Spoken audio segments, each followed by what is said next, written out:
Aujourd'hui, je voudrais vous parler du discernement. Qu'est-ce que le discernement? Pour moi, c'est quelque chose d'extrêmement important de savoir discerner. Notamment dans ce qui se passe déjà en soi. Qu'est-ce que je suis en train de ressentir? Qu'est-ce que je suis en train de vivre? Déjà à l'intérieur de moi, faire le tri entre ce qui pourrait être du parasitage, de la redondance mentale qui ne sert à rien, faire la différence entre un brouhaha qui n'amène rien de créatif et simplement des idées. Parfois, on peut avoir de très belles idées et là on est peut-être plutôt dans l'ordre de la créativité. Est-ce que je suis en train de penser à des choses positives, négatives? Est-ce que je suis en train de m'élever? Est-ce que ce que je suis en train de nourrir à l'intérieur de moi me fait évoluer, me fait du bien? Ou est-ce que c'est en train de me tirer vers le bas, me plomber? Vous voyez déjà tout ce discernement que l'on peut faire juste entre soi et soi. Tranquillement, ça peut être un moment de méditation où vous êtes allongé et vous essayez de sentir qu'est-ce qui se passe en vous.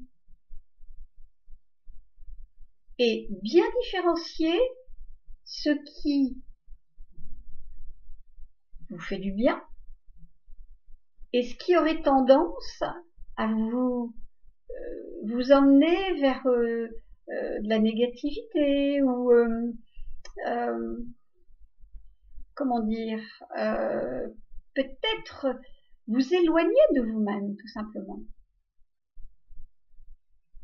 Et ça, c'est important que vous puissiez déjà suffisamment être avec vous-même pour pouvoir faire ce discernement de qu'est-ce que vous acceptez, par quoi est-ce que vous acceptez d'être traversé et comment vous êtes aux commandes ou pas de ce qui se passe en vous. Est-ce que vous êtes en train de choisir ou vous êtes tout simplement en train de vous laisser... Des fois c'est bien de se laisser rêver, etc. Mais qu'est-ce que ça nourrit en moi?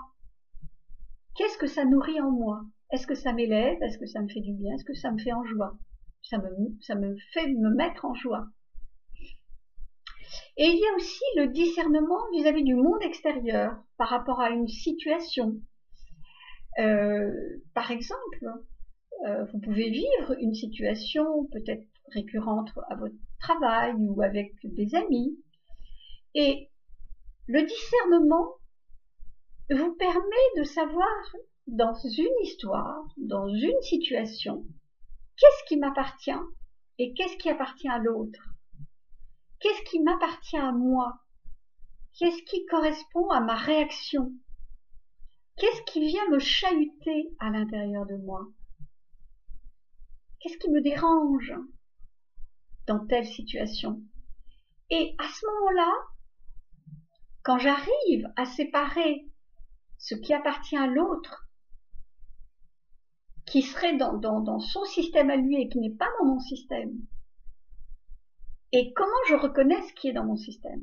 Je reconnais dans ce qui est dans mon système par rapport à ce que je vis, par rapport à ce que je vibre à l'intérieur de moi. C'est ça qui va me donner une indication.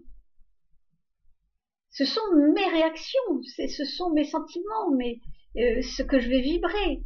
Vous voyez pourquoi je vous emmène toujours à l'intérieur de vous, à vous connaître, pour que vous puissiez sentir.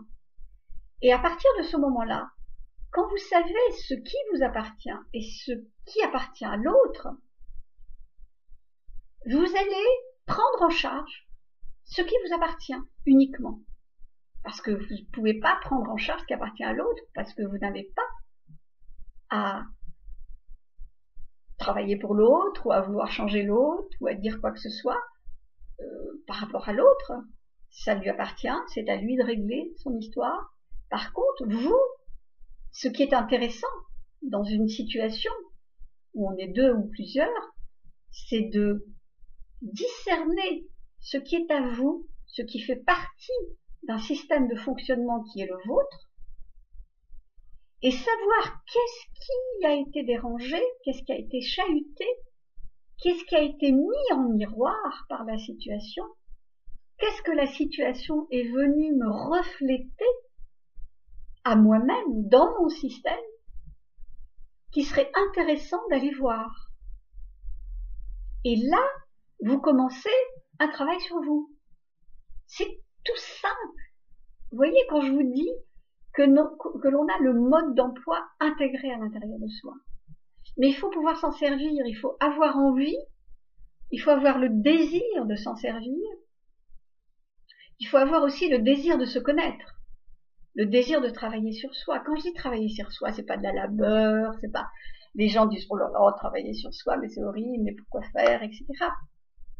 En fait, c'est juste un terme que l'on utilise, mais pour moi, c'est me connaître. C'est simplement me connaître. Avoir le désir de me connaître, de ne pas me mentir à moi-même, parce que quand je vais partir dans une situation comme ça, que je vais être perturbée et que je ne vais pas savoir qu'est-ce qui s'est passé, je ne vais pas distinguer, discerner ce qui va se passer, je vais peut-être juste subir quelque chose. Je vais subir une situation. Et des situations, il y en a plein dans la vie, hein, parce qu'on est là pour vivre, on est là pour expérimenter. Donc, qu'est-ce que je vais faire? Est-ce que je vais éternellement me positionner en tant que victime et ne pas apprendre? Est-ce que je vais passer mon temps à accuser l'autre, le monde extérieur? Ou est-ce que je vais tourner ce regard vers l'intérieur? Et en fait, tout ce que ça demande, c'est de l'honnêteté. Oui, c'est le désir de se connaître, bien sûr. Sans désir, ça sert à rien, je veux dire, c'est même pas la peine. Si vous n'êtes pas porté par ce désir de grandir en conscience, voilà, de vous connaître, tout simplement. Pour moi, c'est le b.a.-ba, donc je sais pas comment vous dire plus. Mais si vous n'êtes pas porté par ce désir, et aussi par l'honnêteté. L'honnêteté est primordiale. Parce que, vous voyez, je vois tellement de gens se voiler la face, ne pas vouloir voir,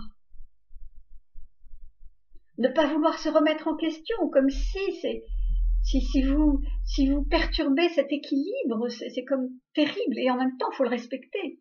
On ne peut pas forcer quelqu'un à voir. Il en a envie ou pas, mais on ne peut pas le forcer. Moi, je vais m'adresser à travers ces vidéos aux personnes qui ont envie d'avancer, d'évoluer, de se connaître. Mais je respecte totalement les personnes qui ne peuvent pas encore avoir ce désir, ni l'envie, ni quoi que ce soit par rapport à ça, et c'est ok.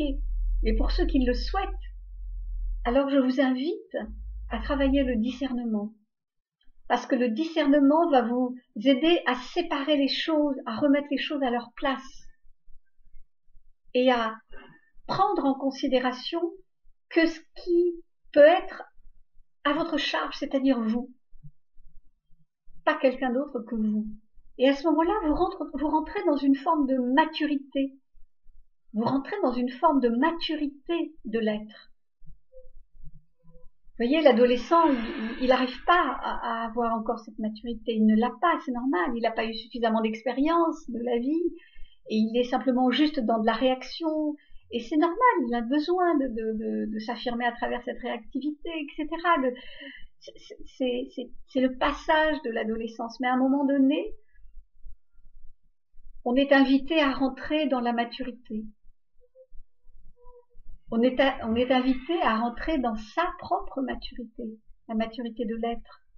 Et là, dans ce que je vous propose, c'est aller explorer le discernement.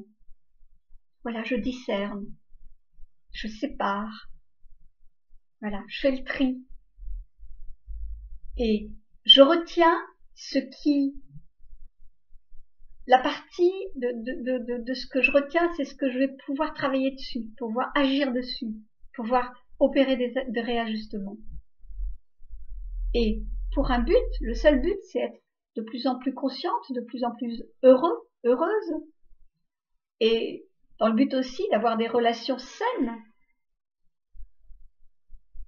Vous voyez, si on fait pas tout ça, on se perd dans les méandres de la relation, on sait plus qui, quoi, ou, vous voyez, tout est mélangé, tout est, et en fait, moi, je vous invite à devenir conscient. Voilà, je vous invite au discernement. À très bientôt. Au revoir.